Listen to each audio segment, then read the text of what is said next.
Last night, Thursday Night Football, it was a dud, complete dud. 40-0, I believe, was the final score in favor of the Baltimore Ravens. Jay Cutler got knocked out of this game. Matt Moore was starting. It really didn't matter. Yet, the biggest moment that occurred in this blowout was Kiko Alonso, as Joe Flacco was going for a first down, sliding, putting his shoulder into Flacco's helmet, thank you, just using his body and his shoulder as a torpedo to go right into Flacco's jawline. He knocked Joe Flacco out of the game. It was very, very clear that he suffered a concussion. On top of that, there was also bleeding inside Flacco's ear, which was very scary. He clearly had no idea where he was. And amazingly, on top of that, for a nationally televised game, not that it should matter, but a nationally televised game after last week's Thursday Night Football was incredible.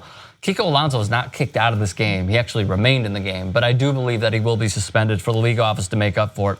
However, of course, as the internet will have it, there are always memes to be had. Graphic 30 and 31. So I'm a bad person. Check Joe Flacco after getting the snot knocked out of him by the Dolphins. Check, please.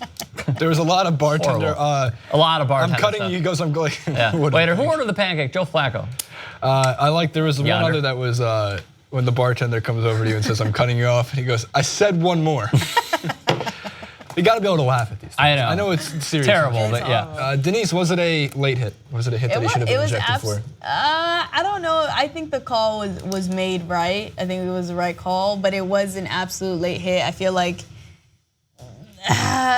you know what? I'm not in any side of any team, but I just feel like that was such a dirty hit, such a cheap shot because he was already down.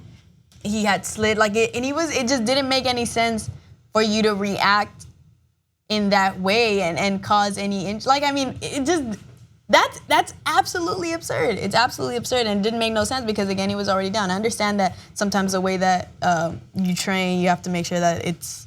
From what I understand, he wasn't all the way and he wasn't out of the play, so he did what he did because of that. But at the end of the day, especially with everything that's happening, we're not playing football like we were playing it in the 70s where we really didn't know about the repercussions that come with some of these hits. And I feel like somebody in his stature who's been in the league for quite some time, it doesn't make any sense for you to proceed with a hit like that. So in my opinion, so he was late. I respectfully disagree. I think that he should have been kicked out of the game and he should be suspended one more game because it was very clear to me. First off, Kiko Alonso was way outside of the play. It was clear to me that Joe Flacco in that moment in time was going to slide because he's a prolific slider. He was also short of the first down, which should be noted. They were about a yard and a half short. So that's the second thing. The third is once you see a quarterback, what you do is, what you don't do rather, is you go right into them a la Odo Beckham into Josh Norman. And just, again, to use the same verbiage, using your body and your shoulder as a torpedo to go into a defenseless player. In my eyes, it was late, it was dirty. If the league office wants to be right about this and just have some sort of consistency with late hits, because they've been tough in the past with James Harrison leveling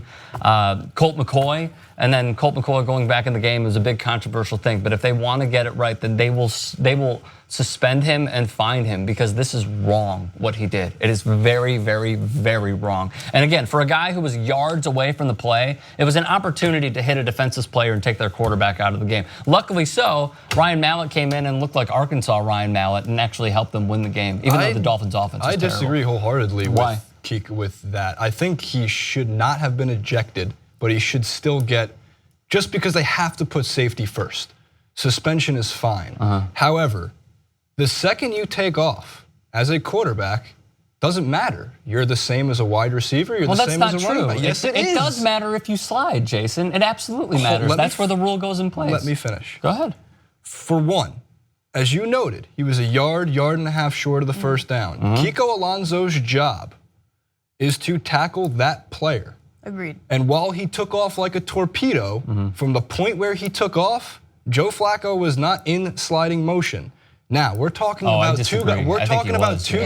We're talking about two guys running absolute full speed at each other. Right. So one of the easiest things to do is sit on our couch, look at the TV, and go, "Oh my God! How do you not stop in real time?" We're talking less than a fraction of a second to make that decision to let up. So while Kiko Alonso is running over full speed to make his play, he's gotten to full speed, right? And then you have about half a second to notice that the quarterback has been sliding and either try to get out of the way or make a play. And until that body touches the ground, your job as the linebacker, your job as a defensive player is to hit that quarterback, because that quarterback is not considered in the pocket. He is a runner.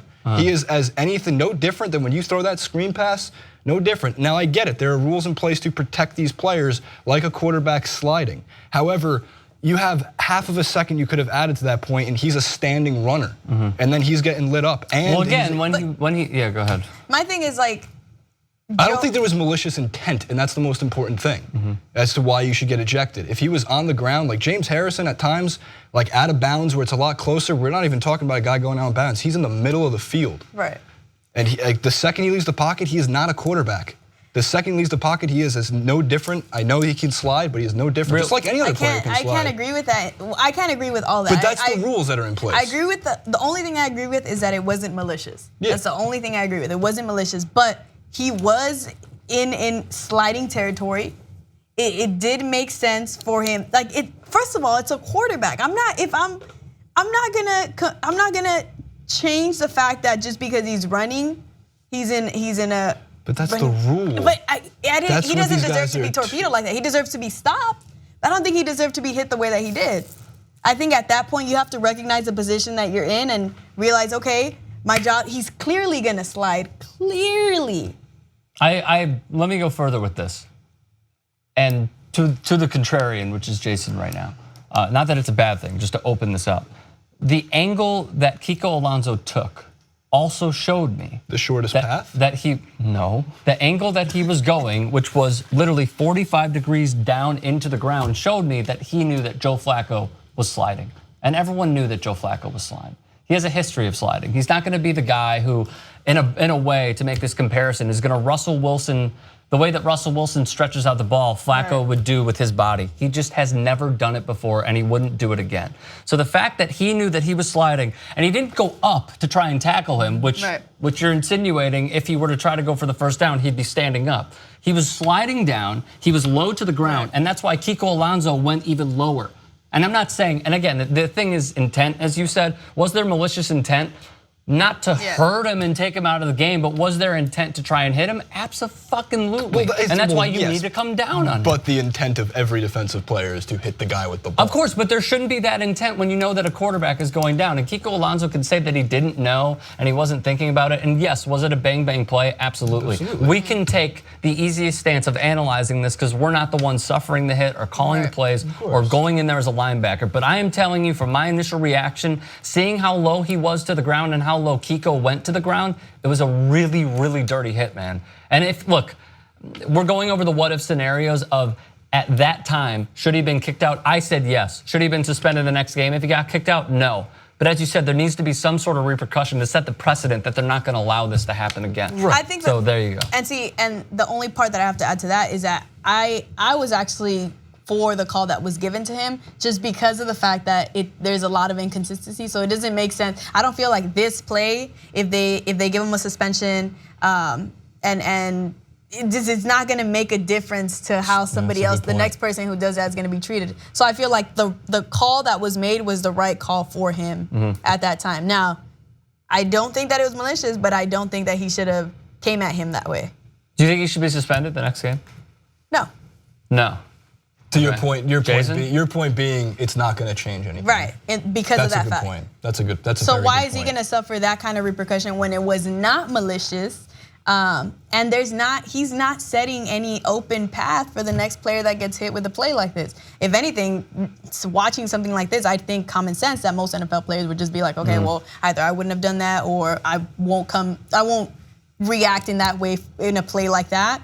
But whether he gets suspended or not, whether he gets a ridiculous consequence for it, I don't think is gonna make a difference for the next player that does the same thing. I think if it were to happen more and more and more, but it won't. Then it will. Well, it easily could actually. And here's the other middle ground, and I'm not contradicting myself here. I'm just saying, in terms of form tackling, there is no correct way anymore. Not that to separate Kiko Alonso altogether.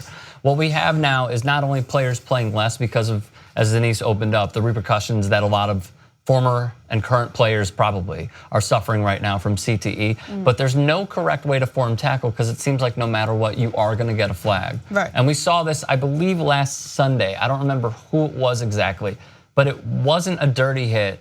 It was what appeared to be a tackle to, or a hit on the quarterback's chest, and they flagged somebody for 15 yards. So it's difficult once again with what's going on now, again, completely separating what Kiko Alonso did. But in terms of throwing a flag on somebody, I just feel like if you're a defenseless player who's going down, it was clear to me, at least on this panel, that he was going down, that Kiko Alonso should have been kicked out of the game. And I will not be surprised if he gets suspended one game. No, I wouldn't be surprised if he does either. I wouldn't.